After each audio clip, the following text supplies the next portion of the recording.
नमस्ते सदावत्सले मातृभूमे। एक विषय जो इस समय मीडिया में चल रहा है, मुझे लगता है उसके क्लैरिफिकेशन की बहुत ज़्यादा आवश्यकता है। इसलिए आज ये पॉडकास्ट बहुत इम्पोर्टेंट है। मीडिया में एक रिपोर्ट, मतलब जो नेगेटिव मीडिया है वो एक रिपोर्ट चला रही है और उस रिपोर्ट में ये कहा जा रहा है कि भारत सरकार डॉलर बेच रही है, भारत सरकार सोना कम खरीद रही है, भारत की इकोनॉमी पर क्या प्रभाव पड़ रहा है। मौद्रिक नीति के बारे में मैं स्पेशलिस्ट तो नहीं हूँ, लेकिन जो जितना मैं जानता हूं उसके उतना हम आपको एक्सप्लेन करने की कोशिश करते हैं। एक चीज तो समझ लीजिए कि डॉलर किसी समय पर जब डब्ल्यूटी जब जब जिस समय यूएनओ बना, यूएनओ के बाद जो संस्थाएं बनी या उससे पहले जो लीग ऑफ नेशंस की संस्थाएं हुआ करती थी इकोनॉमी डील करने के लिए, हम सब जानते हैं पूरे विश्व पर अगर अंग्रेजों ने या उस समय यूरोपियंस ने कब्जा किया तो उसके बाद उन्होंने इस विश्व को आज़ाद तो किया। आज़ाद इसलिए किया क्योंकि वर्ल्ड वार हो गया था और वर्ल्ड वार के बाद यूएनओ बनने की कंडीशन ये हो गई थी कि जब तक उपनिवेशवाद खत्म नहीं होगा तब तक विश्व शांति में नहीं रह सकता, क्योंकि पहले विश्व युद्ध को चाइल्ड ऑफ वॉर कहा गया था और दूसरे विश्व युद्ध को महासंहार कहा गया था। और यह भी कहा गया था अगर तीसरा विश्व युद्ध हो गया तो यह पृथ्वी खत्म हो जाएगी, क्योंकि तीसरे विश्व युद्ध के लिए अब संसार तैयार नहीं है।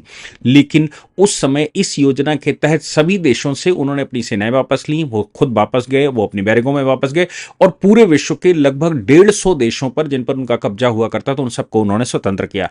लेकिन स्वतंत्रता के बावजूद चूंकि उस समय यूएस ने नाकासाकी और हिरोशिमा कर दिया था, इसलिए यूएस ने सबको डराया। यूएस के पास उस समय भी सेकेंड वर्ल्ड वॉर के टाइम पर भी इंटरनेट की टेक्नोलॉजी थी और उनकी डिफेंस इस टेक्नोलॉजी का इस्तेमाल करती थी। इसीलिए उन्होंने पूरे विश्व में जब नई नई ऑर्गेनाइजेशन बनी और यूएनओ बना तो यूएनओ में यूएस प्रिवेल करता चला गया। उन्होंने वर्ल्ड बैंक भी अपने पास रखी, उन्होंने फिनेंस की जितनी ऑर्गेनाइजेशन थी वो सब अपने पास रखी, क्योंकि सब जानते हैं कि यूरोपियंस, जैसे दादा भाई नौरोजी ने कभी कहा था कि भारत में यूरोपियंस इसलिए नहीं आए कि उनको वहां शासन करना है, वो भारत में इसलिए आए क्योंकि वो भारत की वो वेल्थ को चुराना चाहते हैं। इसलिए ड्रेनेज ऑफ वेल्थ पहली बार वर्ड इस्तेमाल दादा भाई नौरोजी ने किया।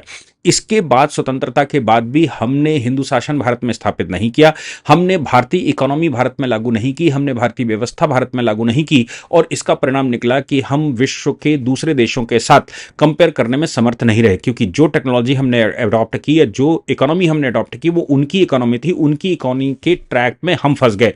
हम स्वतंत्र होने के बाद भी हम स्वाधीन हुए लेकिन हम स्वतंत्र नहीं हो पाए क्योंकि हम अपने आप को स्टैब्लिश नहीं कर पाए। यही कारण था कि आजादी के समय पर $1 $1 के बराबर था, लेकिन आजादी के जाते जाते आज 85 86 84 80 से 90 रुपए के बीच में डॉलर जूझ रहा है। इसका मतलब ये हो गया कि यूएस की इकोनॉमी भारत के कंपैरिजन में पिछले 78 साल में 80 गुना बढ़ी, 85 गुना बढ़ी, लेकिन भारत पीछे होता चला गया विश्व के दूसरे देशों से भी।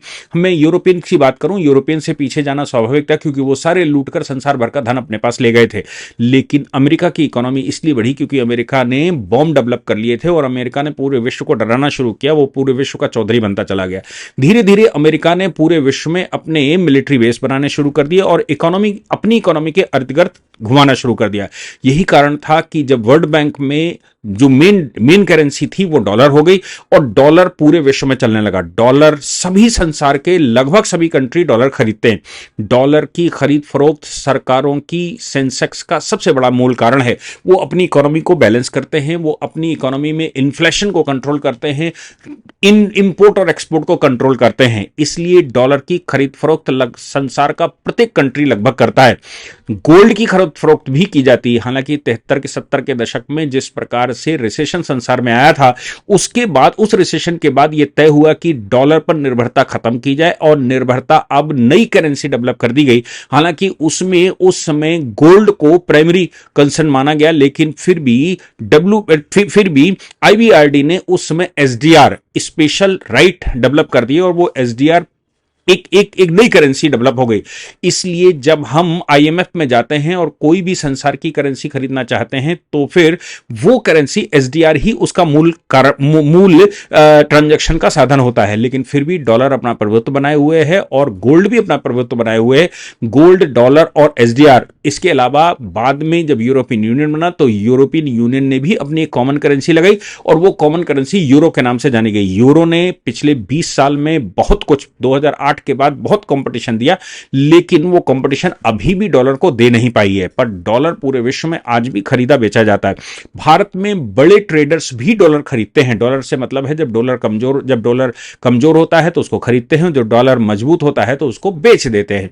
भारत सरकार या संसार की जो सरकारें हैं वो भी इस प्रकार के कार्यक्रम चलाती हैं, और जब डॉलर कमजोर होता है तो वो डॉलर को खरीदते हैं, और जब डॉलर मजबूत होता है तो फिर डॉलर को वो बेच देते हैं। इससे डॉलर का और करेंसी का, उस देश की करेंसी का जो रेशियो है, उस रेशियो को निकालने में बड़ी आसानी होती है, क्योंकि जैसे डॉलर की कीमत अगर बढ़ती जाएगी, डॉलर महंगा होता जाएगा, रुपया सस्ता होता जाएगा, तो भारत सरकार अपने डॉलर को बेचेगी। जो डॉलर उसने खरीद कर रखा है उस डॉलर को वो बेचेगी, और बेचकर वो अपनी करेंसी को बैलेंस करने की कोशिश करेगी, क्योंकि डॉलर जितना बिकेगा संसार में उतना डॉलर डाउन होता चला जाएगा। ये डिमांड और सप्लाई की बात मुझे समझ में आती है, डाउन होता चला जाएगा।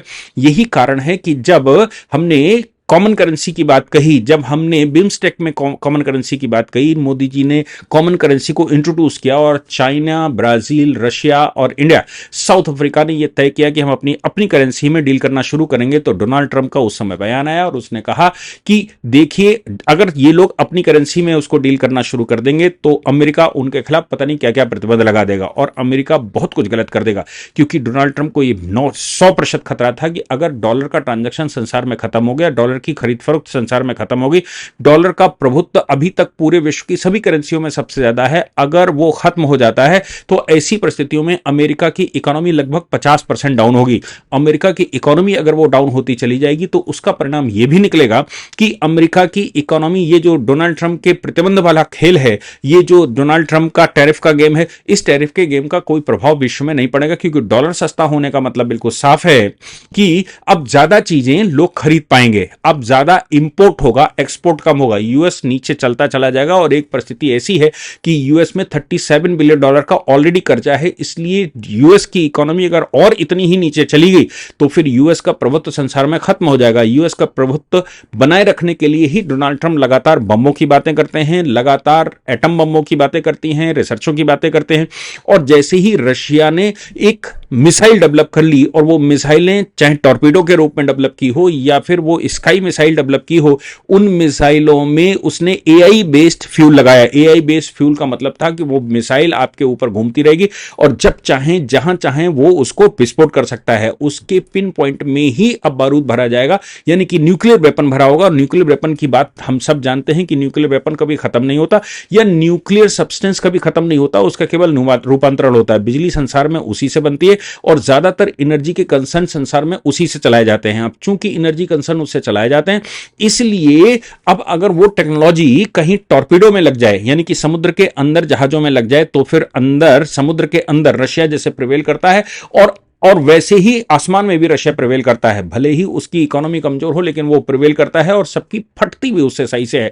यूएस भी उसी कंडीशन में आने की कगार पर खड़ा हो सकता है। यूएस में ऑलरेडी साउथ वर्सेस नॉर्थ चलता है, और साउथ के देश अपने आप को यूएस से अलग करने के लिए पूरा प्रयास करते हैं, पूरी ताकत लगाते हैं। हालांकि वो युद्ध भी करते हैं, लेकिन उनको सप्रेस भी यूएस की सरकारें करती ही हैं, उनको मारती। मैक्सिको का जो हिस्सा पहले इधर लगा हुआ करता था, वो मैक्सिको का हिस्सा अब अमेरिका के साथ है कई वर्षों से। अब वो स्वतंत्र होना चाहते हैं, लेकिन अमेरिका की इकोनॉमी और अमेरिका की ताकत की वजह से वो अलग नहीं हो पाते।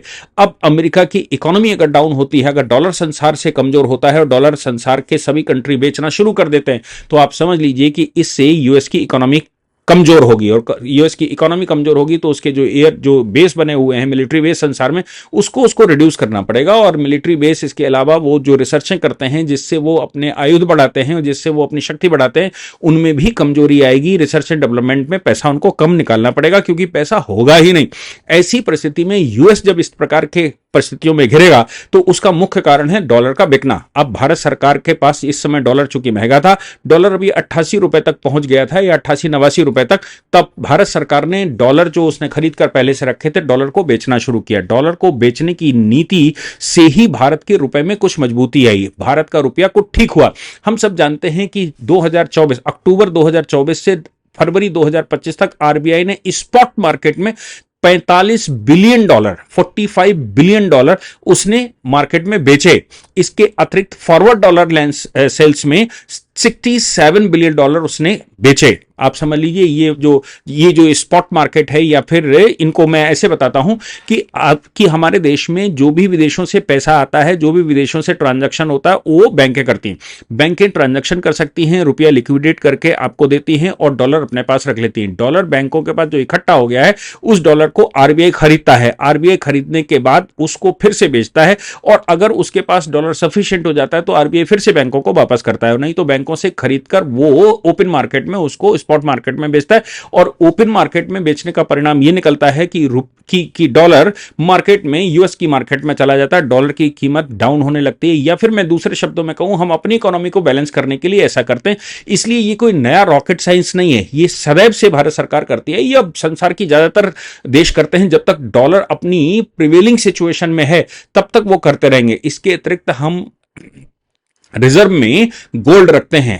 वो अलग बात है कि इधर इन दिनों गोल्ड की हम आयात थोड़ा कम कर रहे हैं, लेकिन भगवान हमारे साथ है। गोल्ड का प्राइस जिस तरह से बढ़ा है, उससे पहली बार $100 बिलियन का आंकड़ा गोल्ड रिजर्व का हमारा पास हुआ। हालांकि हमारे पास केवल 750 गोल्ड है, लेकिन फिर भी 750 टन गोल्ड है। हमको याद होगा, 800 टन मान लीजिए, हमको याद होगा कि एक समय पर 500 टन सोना भारत सरकार ने गिरवी रखा था बैलेंस ऑफ पेमेंट के लिए। आज की तारीख में सोना हम लगातार विश्व से खरीदते हैं, और जब हमारे पास धन होता है तो हम सोना इकट्ठा करके आरबीआई के पास रखते हैं। पहले जो सोना हमारा विदेशों में रखा था, जो दूसरी देशों में हम रखते थे, उसको भी मोदी सरकार भारत में लाकर अपने पास रखना चाहती है। क्यों? क्योंकि ऐसा महसूस हो रहा है कि ब्रिटेन अब लगभग खत्म होने की कगार पर, यूरोप लगभग खत्म होने के कगार पर है। इसलिए यूरोप और उनके बैंकों में अपना सोना रखना मतलब खतरे से खाली नहीं है, और परिणाम यह है कि भारत सरकार उसको लगातार वापस ले रही है। एक चीज और ध्यान रखने की है कि जो रेपो रेट और रिजर्व रेपो रेट हम आपस में बदला संटी करते हैं, या हम खरीदते हैं, या हम वापस पैसा देते हैं, या उसका जो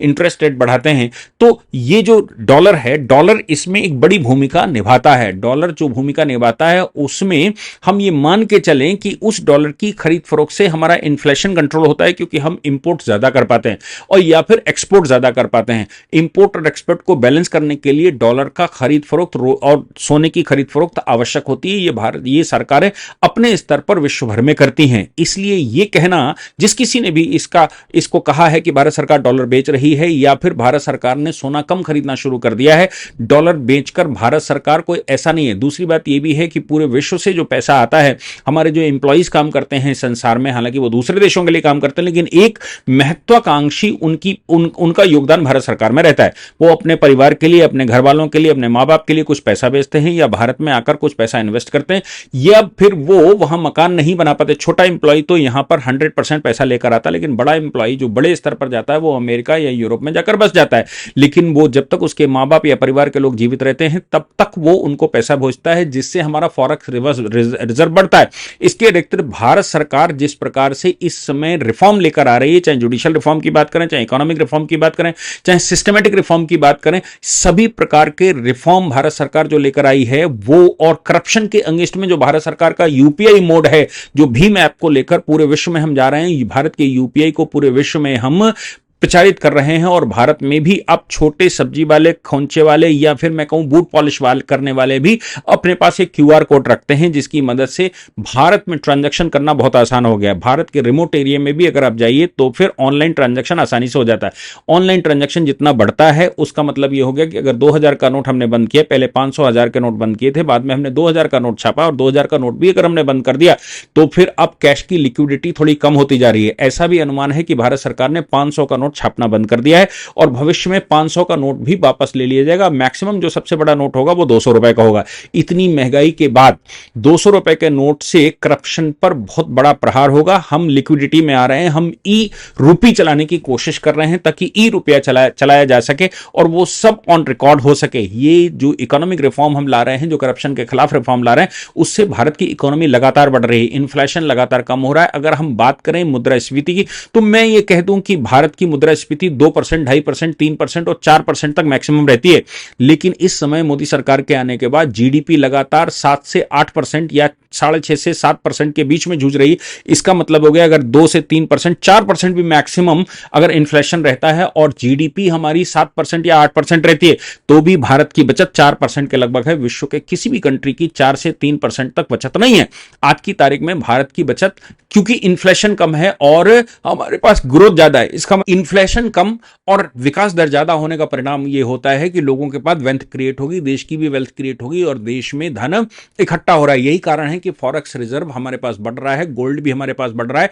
ऐसी परिस्थितियों में जब डॉलर अपने आप को मजबूत कर रहा है यूएस की पॉलिसीज की वजह से, डॉलर मजबूत होता है तो हमको डॉलर बेचना मजबूरी होती है, क्योंकि हम डॉलर बेचकर इन्फ्लेशन को कम करना चाहते हैं। हम डॉलर बेचकर रुपए की जो वैल्यूएशन है वो वैल्यूएशन को स्थिरता देना चाहते थे। हम डीवैल्यूएशन करने के बजाय डॉलर बेचकर इसको बैलेंस करने की कोशिश करते हैं, गोल्ड के साथ खेलते हैं। ये सारी इकोनॉमिक पॉलिसीज का परिणाम है। इसलिए इसको ये कह के नहीं देखा जाना चाहिए कि भारत सरकार गोल्ड बेच रही है या भारत सरकार सोना वो बेच रही है और भारत सरकार अब डॉलर को बेचकर भारत सरकार की इकोनॉमी कमजोर होगी। ये डॉलर बेचना या ये जो पोजीशन है वो ये बता रही है कि भारत सरकार अपने काम में बिल्कुल सक्षम है और भारत सरकार बड़े अच्छे से इसको खेल रही है। यही कारण है कि डोनाल्ड ट्रंप जैसे लोगों का दिमाग भी कभी कभी आउट हो जाता है और आउट दिमाग से वो अबे तबे बकने लगते हैं। विश्व में कोई भी कंट्री अभी ऐसा नहीं है जिसके लिए ये कहा जाए कि उसकी इकोनॉमी स्टेबल है। केवल एक भारत ऐसा कंट्री है जिसके लिए ये कहा जा रहा है कि उसकी इकोनॉमी स्टेबल है। अगर रिसेशन का प्रभाव भारत पर होगा तो वो 0% होगा। संसार में केवल एक देश है जिसका 0% रिसेशन पर प्रभाव होगा, लेकिन ज्यादातर देश कर्जे में है। आप सोच लिए अगर यूएस $37 बिलियन के कर्जे में है तो इसका मतलब यह हो गया कि अगर हम कर्जे में नहीं है, हम $2 या $3 बिलियन के कर्जे में है, तो यूएस की वेल्थ से, यूएस की इकोनॉमी से हम 30 गुना ज्यादा स्ट्रांग हैं। अगर हम 30 गुना ज्यादा स्ट्रांग हैं तो हम यूएस से कमजोर नहीं मजबूत काउंट किए जाएंगे। हालांकि इन रेशियो को इस आधार पर पूर्णता से नहीं देखा जा सकता, लेकिन फिर भी हम ये मान के चलें कि भारत सरकार अपनी इकोनॉमिक पॉलिसीज के माध्यम से विश्व को आकर्षित कर रही है और पूरे विश्व में भारत अपनी धाक जमाए हुए है। भारत की इकोनॉमी बढ़ रही है, भारत में रोजगार बढ़ रहा है, भारत में इंफ्रास्ट्रक्चर मजबूत हो रहा है, भारत में नई नई कंपनियां यूनिकॉर्न बन रहे हैं और भारत सरकार ने अपने स्वतंत्रता के बाद जो स्पीड पिछले 11 वर्ष में पकड़ी है वो कभी नहीं पकड़ी। भारत में कारें इतनी बड़ी तादाद में, लग्जरी चीजें इतनी बड़ी तादाद में, या फिर मैं कहूं कि बिल्डिंग वगैरह इतनी बड़ी तादाद में बन रही हैं कि जिससे इन्वायरमेंट को खतरा होता जा रहा है, रोड ब्लॉक होते जा रहे हैं। लेकिन ये इस बात का भी परिचायक है कि भारत में धन बढ़ रहा है, भारत के पास बचत बढ़ रही है, भारत के लोगों के पास बचत बढ़ रही है। वो अलग बात है कि उनकी अपेक्षा आकांक्षाओं के अनुरूप अभी ना हो पाया हो, लेकिन फिर भी ये कहा जा सकता है कि इन कंपैरिजन पिछले 65 साल का कंपैरिजन अगर इन 12 वर्षों से करेंगे तो हमें यह समझ में आता है कि 65 को एक तरफ रख लीजिए और 12 को एक तरफ रख लीजिए, जिस स्पीड से हम बढ़ रहे हैं।